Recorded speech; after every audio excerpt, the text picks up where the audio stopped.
ये आपके सामने दो प्रश्न लिख दिया गया है। हमारा पॉइंट नंबर 10 के बाद पॉइंट नंबर 11 है और इस पॉइंट नंबर 11 में हम लोग यह जानने की कोशिश करेंगे कि अ नंबर और द नंबर में दोनों में डिफरेंस क्या है। क्या जानने की कोशिश करेंगे कि सिंटैक्स का जो पॉइंट नंबर 11 है, इससे पहले मैंने आपको पॉइंट 10 मोस्ट ऑफ का बताया था, ओके, वो मैंने समझा दिया था। पॉइंट 11 हमारा यह है कि अ नंबर और द नंबर में दोनों डिफरेंस क्या है और अ नंबर और द नंबर का यूज़ हम लोग किस तरह करेंगे, चाहे वो हमारा आंसर क्लिक करना हो या हम लोग डिस्क्रिप्टिव पेपर में जब हम कभी लेटर लिखना चाहते हैं तो उस तरह हम लोग कैसे उपयोग कर सकते हैं। तो इसके लिए मैंने आपके सामने दो क्वेश्चन लिखे हैं। पहला है अ number of boys dash there, option is या आर। सेकेंड है the number of boys dash 50 is या आर दिया गया है। अब आप लोग जरा ये बताएं कि इसमें क्या आंसर क्लिक किया जाए। फर्स्ट में इज होगा या आर होगा, सेकेंड में इज होगा या और होगा। और यदि ऐसा होता है, इफ इट हैपेंस, यदि ऐसा हो, then what will be the reason that you have chosen is और आर। मतलब ऐसा क्या रीज़न है आप लोगों के पास कि आपने इज चूज किया या आपने आर चूज किया। तो सोच के समझ के जरा मुझे जल्दी से बताएं। और मैं चाहूँगा कि यह आंसर कोई और नहीं बल्कि यह आंसर महादेव जी आप दें। चलिए, ईश्वर का भी नाम है। चलिए महादेव जी, चलिए इज्जत दे देते हैं थोड़ा सा महादेव जी। तो महादेव जी आप इस पे सोचे, अब मुझे तुरंत बताएं इसका रिप्लाई। मैं ज़्यादा देर इंतजार नहीं करूँगा, क्वेश्चन पहले लिख दिया गया था। अ number of boys dash there, यदि इज होगा तो क्यों होगा, आर होगा तो क्यों होगा। The number of boys dash 50, यहाँ इज होगा कि आर होगा।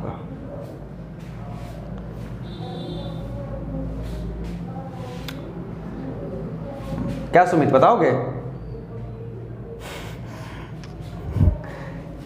देख लो, थोड़ा सा मदद ले लो, पूछ सकते हो आपस में। सोचो, इज होगा या आर होगा, होगा तो क्यों होगा। अच्छा ठीक है, मैं इजी कर देता हूं। सबसे पहले मुझे यही बताओ कि इज होगा कि आर होगा। मैं यह नहीं पूछूंगा कि ऐसा क्यों होता है। हाँ अच्छा ठीक। तो फर्स्ट वाले में महादेव जी कह रहे हैं अ नंबर ऑफ बॉयज़ में यहाँ आर होगा। चलिए, और द नंबर ऑफ बॉयज़ इसमें कह रहे हैं कि इज होगा। चलो महादेव जी, मैं बहुत खुश हुआ कि आपने आंसर क्लिक किया और आपने आंसर बिल्कुल सही किया है। बस मुझे अब थोड़ा सा हिंट दे के बता दो। यदि बता सकते हो तो कोशिश करना, ट्राई करने में क्या जाता है। ओके, पहले ट्राई करना तो सीखें। मुझे बस इतना बता दो कि यह जो है यह सिंगुलर और प्लूरल जो आपने वर्ब क्लिक किया है, फर्स्ट वाले में आपने आर क्लिक किया। आर क्लिक करने का मतलब है कि आपने जो सब्जेक्ट चूज़ किया आपने उसको प्लूरल माना है। और सेकंड वाले में आपने इज वर्ब चूज़ किया है, यानी कि जिसे भी आपने सब्जेक्ट माना है उसे आपने सिंगुलर माना है। ओके, अब कैसे आपने माना है मैं उस पॉइंट पे आ जाता हूँ। जैसा कि आपके दिमाग में कम से कम इतना तो आया होगा कि सर ऑफ प्रीपोजिशन है और प्रीपोजिशन होने के वजह से यह बॉयज़ क्या हो गया है, ऑब्जेक्ट। बिल्कुल सही। इसमें भी आपने कम से कम इतना सोचा होगा कि सर बताए हैं कि ऑफ प्रीपोजिशन है और प्रीपोजिशन के बाद क्या आता है, ऑब्जेक्ट, तो बॉयज़ हो गया ऑब्जेक्ट। यानी कि आपने बॉयज़ को देख के तो वर्ब लगाया नहीं है, क्योंकि यदि आप बॉयज़ को देख कर लगाए होते तो यहाँ आर होता और यहाँ भी आर होता, लेकिन यहाँ पर इज आया है, यानी कि आपने कुछ और सोचा। तो बॉयज़ हमारा सब्जेक्ट है नहीं। अब बचा क्या चीज़ हमारे पास, अ नंबर। कहने का मतलब हुआ आपने अ नंबर को सब्जेक्ट माना है और सब्जेक्ट जब आपने माना तो इसे सिंगुलर या प्लूरल मानिएगा, तो आपने इसको प्लूरल माना है क्योंकि यही सब्जेक्ट हुआ। जब तक आप इसे प्लूरल नहीं मानिएगा इसको आप आर कह नहीं सकते। बिल्कुल सही गए। द नंबर की यदि बात करें तो यह भी आपका सब्जेक्ट बना हुआ है और सब्जेक्ट में आपका यह सिंगुलर आपने माना है क्योंकि तभी आपने सिंगुलर वर्ब किया है। बताओ मैंने सही कहा गलत? यही दिमाग लड़ाया हो गया कि अ नंबर प्लूरल होता है, द नंबर सिंगुलर होता है। इसके प्लूरल होने की वजह से आपने वर्ब प्लूरल क्लिक किया और इसके सिंगुलर होने की वजह से आपने वर्ब भी सिंगुलर यूज़ किया है। यही बात है कि नहीं है, मुझे बता दो। चलो ठीक है, चलो मेरा प्रेडिक्शन सही हुआ कि मैंने सही माना।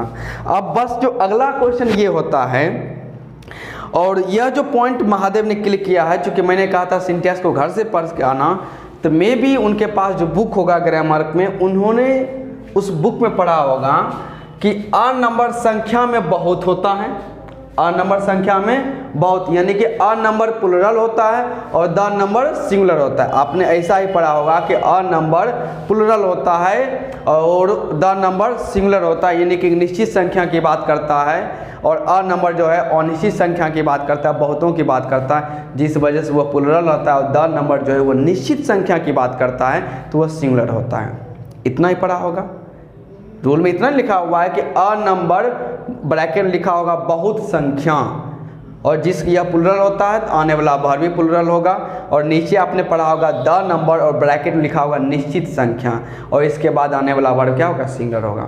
अब मेरा जो प्रश्न यहाँ से उठता है कि ऐसा क्या सिचुएशन हुआ कि अ नंबर को प्लुरल माना गया और द नंबर को सिंगुलर माना गया? क्योंकि अ नंबर प्लुरल होता है, द नंबर सिंगुलर होता है, ये तो हुआ रूल। अब इसके आगे कि ऐसा क्यों हुआ, अ नंबर प्लुरल क्यों है और द नंबर सिंगुलर क्यों है? यदि तुम्हारे पास इस क्यों का जवाब है तो समझिए आपके पास कॉन्सेप्ट है, और यदि आपके पास इस क्यों का जवाब नहीं है तो समझिए आपके पास रूल है। यही ना बात है।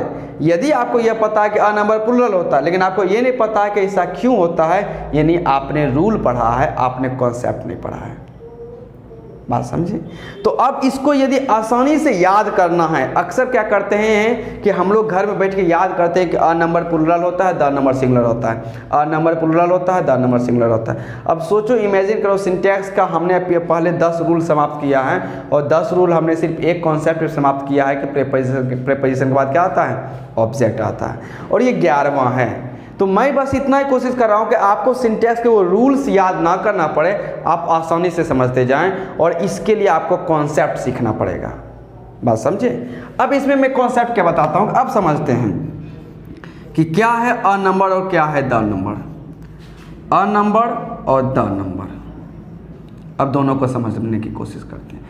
इसमें कोई शक नहीं है कि अ नंबर दोनों जो है एक से ज़्यादा की बात करता है। जिसे कह सकते हैं a number of boys are there, मतलब वहाँ बहुत संख्या में लड़के थे, और नीचे the number of boys is 50 आप करेंगे, मतलब लड़कों की संख्या 50 है। अब बहुत सा लड़कों की संख्या बहुत है, और एक जगह कह रहा है कि 50 लड़के हैं, लेकिन है तो लड़का एक से ज़्यादा ही, लड़का एक से ज़्यादा ही है, यानी कि हर हालत में यहाँ जो नंबर बतलाया जा रहा है वो तो है तो प्लुरल। अब प्लुरल है तो कैसे अ नंबर प्लुरल रह गया और कैसे द नंबर सिंगुलर हो गया, इसके पीछे की कोई ना कोई कहानी है।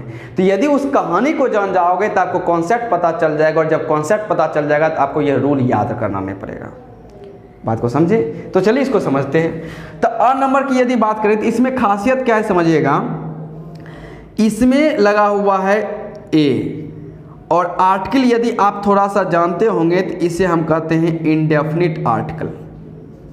कौन सा कहते हैं? इंडेफिनिट आर्टिकल, मतलब अनिश्चित संख्या रहती है। और इसमें यदि बात करें तो इसमें लगा हुआ है द, यानी कि जिसे हम लोग कहते हैं डेफिनिट आर्टिकल।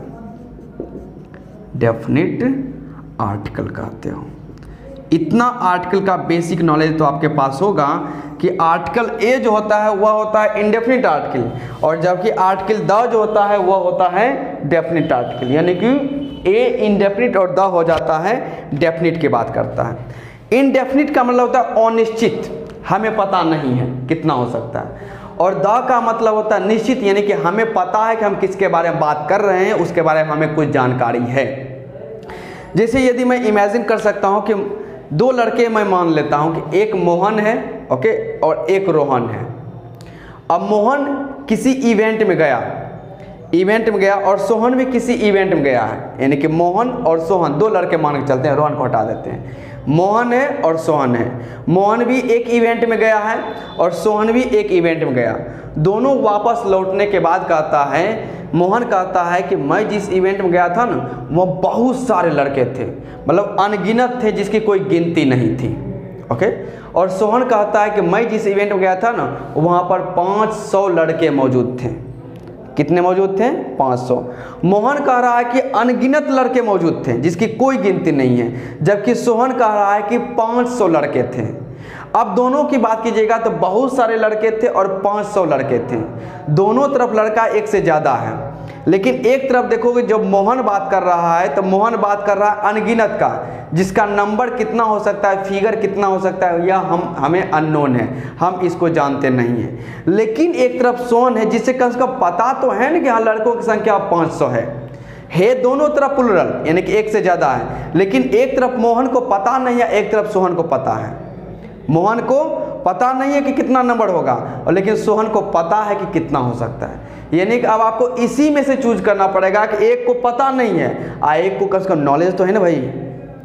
दूसरे तरीके से ये समझें, यदि मैं कहूँगा बउआ ये अच्छा मार्कर है और ये खराब मार्कर है, यानी कि यह मार्कर अभी रन हो रहा है और यह मार्कर रन नहीं हो रहा है, तो कहिएगा मैं कहूँगा इसमें से किसको चूज करोगे, तो कहोगे सर मुझे यही चूज करो क्योंकि यह भी रन हो रहा है, यानी इसमें इंक का भी मौजूद है तो यह ले लीजिएगा, कोई दिक्कत नहीं।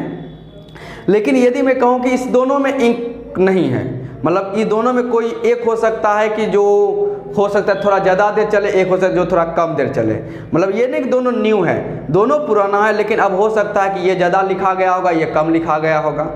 यानी कि अब आपको इसी दोनों से पहचानना है, इसी दोनों में से, तब कैसे चूज करोगे, क्योंकि है तो दोनों, ये नया नहीं है और दोनों लिख लिया गया है। दूसरा एग्जाम्पल समझें, यदि आपको यह चूज करना है कि दो इंसान हैं, एक अच्छा इंसान है और एक बुरा इंसान है, आपको मैं कहूँगा बउआ बताइए आप किसके तरफ जाइएगा, तो ऑटोमेटिक लॉजिक ये कहता है कि आपको अच्छे इंसान का पक्ष लेना पड़ेगा, जो गुड है, बैड का लीजिएगा नहीं। तो एक अच्छा एक बुरा के बीच में आप फर्क बतला सकते हैं, लेकिन यदि दोनों बुरा हो, एक अच्छा एक बुरा, तो आप फर्क बतला सकते हैं। लेकिन यदि आपके पास दोनों बुरे इंसान हो, यानी आपके पास दोनों के सामने जो रखा गया व्यक्ति है वो दोनों अपराधी हैं या दोनों बुरे इंसान मान सकते हैं, फिर भी आपको कहेगा आपको इसी दोनों में से एक को चूज करना है, तो किसे चूज करोगे। अब वो दोनों जो बुरा इंसान है उसमें से एक को आप जानते हैं, एक को आप नहीं जानते हैं, दोनों हार्डकोर क्रिमिनल माना जा सकता है, लेकिन एक के बारे में आपको पता है कि इसमें यह कितना बदमाशी कर सकता है और एक के बारे में आपको कुछ पता नहीं कि कितना बदमाशी कर सकता है। हो सकता है ये दोनों अपराधी ही, तो हो सकता है एक इंसान जो बहुत ज़्यादा हार्डकोर क्रिमिनल होगा, यानी कि बहुत ज़्यादा वो निर्दयी होगा। अब मैं एक इंसान जिसको मैं मानता हूँ वह भी हार्डकोर है, वह भी निर्दयी है, लेकिन कम से कम मुझे उसके बारे में पता तो है ना कि वह कितना निर्दयी है। एक के बारे में तुम्हें पता भी नहीं कितना निर्दयी है, तो जिसके बारे में पता है निर्दयी है उसके बारे में जान पहचान मेरे पास है, तो कम से कम उसके समझा सकते हैं, उसकी कमजोरी जानते होंगे, तो इसको हम कंट्रोल कर सकते हैं। लेकिन इस क्रिमिनल के बारे में जिसके बारे में हम कुछ नहीं जानते, इसको हम कंट्रोल नहीं कर सकते। तो कहने का मतलब है यदि आपको चूज करना पड़ेगा तो आप उसी को चूज कीजिएगा जिसको आप जानते हैं, क्योंकि वो आपके लिए नोन है, सर्टेन है। तो यानी कि हमें यदि कभी एक अनगिनत, जैसे मोहन देखा है तो अनगिनत लड़के थे, एक कह रहा है कि मेरे पास गिनती के हैं 500 लड़के हैं, आज दोनों में चुनना है, तो अनगिनत को हम लोग प्लुरल मानेंगे, गिनती वाले को तो कम से कम सिंगुलर मानो ना, क्योंकि इसके बारे में तुम्हें पता तो है ना।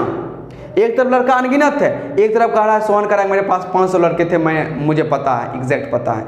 तो एक तरफ जहाँ अनगिनत है उसे प्लुरल, और जहाँ एक तरफ गिनती रखा हुआ है उसे क्या मानोगे, सिंगुलर। कहने का मतलब यदि एक जानकारी नहीं है तब प्लुरल, और यदि आपको जानकारी है तो सिंगुलर। बात समझे। यानी कि यहाँ जो अ नंबर में आ आया हुआ है जो कि इंडेफिनिट आर्टिकल को शो करता है, इससे हम क्या है, अननोन है, मतलब हमें यहाँ पर कुछ चीज़ पता नहीं है, कुछ भी चीज़। लेकिन डेफिनिट आर्टिकल की बात करें तो इसे हम कहते हैं नोन, यानी कि हमें इसके बारे में पता तो है, यानी कि इसमें हमें पता नहीं है, अ नंबर में इसमें पता है। और तब कहेगा चूज करने के लिए बताओ तुम किसे सिंगुलर चूज करोगे, किसे प्लुरल चूज करोगे, तो ऑटोमेटिक है जिसके बारे में कम से कम हमें पता है वह हम उसे क्या चूज करेंगे, सिंगुलर चूज करेंगे। लेकिन जिसके बारे में हमें पता ही नहीं कि उसकी गिनती में कितना है, तो उसे हम लोग क्या चूज करेंगे, प्लुरल चूज करेंगे। यानी कि अ नंबर को हम लोग प्लुरल चूज करेंगे और द नंबर को हम लोग क्या चूज करेंगे, सिंगुलर चूज करेंगे, क्योंकि द नंबर से क्या होता है, एक फिक्स नंबर की जानकारी मिलता है। तो एक चीज़ और कह सकते हैं कि यहाँ जो अ नंबर है जो कि इसमें डेफिनिट आर्टिकल है, इसमें हम कह सकते हैं मेरे पास फिक्स है कम से कम, इसमें कह सकते हैं नॉट फिक्स। तो जो चीज़ आपको अननोन नहीं है, अनसर्टेनिटी जिसमें है, जो फिक्स नहीं है, उसको प्लुरल मानो। लेकिन जिसके बारे में आप जानते हैं, जो कि फिक्स है, जिसके बारे में सर्टेन आप भरोसा करते हैं, तो उसको आप क्या मानिएगा, सिंगुलर मानिएगा। बात समझे। तो जिस वजह से कहा जाएगा कि अ नंबर प्लुरल है, किस वजह से, इस इनडेफिनिट आर्टिकल के वजह से, और द नंबर सिंगुलर है किस वजह से, इस डेफिनिट आर्टिकल के वजह से। तो अब आपको ये पता होगा, पता चल गया महादेव जी कि अ नंबर को प्लुरल क्यों मानते हैं, इनडेफिनिट आर्टिकल की वजह से, और द नंबर को सिंगुलर कब क्यों मानते हैं, डेफिनेट आर्टिकल द के वजह से। तो यदि कोई भी चीज़ आपको बोलना है कि बहुत सारे लड़के थे, गिनते नहीं थे, तब आप रिटेन में यूज़ कीजिएगा, डिस्क्रिप्टिव पेपर में अ नंबर लिखिएगा, लेकिन जब आपको वहाँ की संख्या के बारे में पता होगा तो आप लिखिएगा द नंबर। बात को समझें। और द नंबर को हम लोग सिंगुलर और अ नंबर को हम लोग क्या मानेंगे, प्लुरल मानेंगे। इसीलिए यहाँ पर अ नंबर के मुताबिक वर्ब प्लुरल आएगा और द नंबर के मुताबिक यहाँ वर्ब क्या आएगा, सिंगुलर आएगा। तो ये था आपका कॉन्सेप्ट जिसमें हमने ये सीखा कि अ नंबर प्लुरल क्यों है, द नंबर सिंगुलर क्या है। जल्दी से कॉपी डेट तेजी से लिख लो, फिर मैं आगे थोड़ा चला जाता हूँ।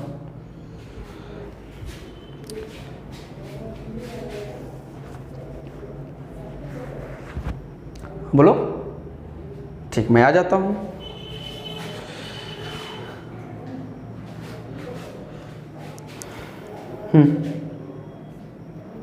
नहीं, मोस्ट ऑफ वाला हम क्या बताए थे कि ऑफ के बाद जो ऑब्जेक्ट आता है उसके अकॉर्डिंग मोस्ट आता है। जैसे इसमें लिखा हुआ है ना मोस्ट ऑफ द बॉयज़, तो यहाँ ऑफ के बाद जो बॉयज़ आया हुआ है, इसी बॉयज़ के लिए ही ना आपका मोस्ट प्रोनाउन आया है।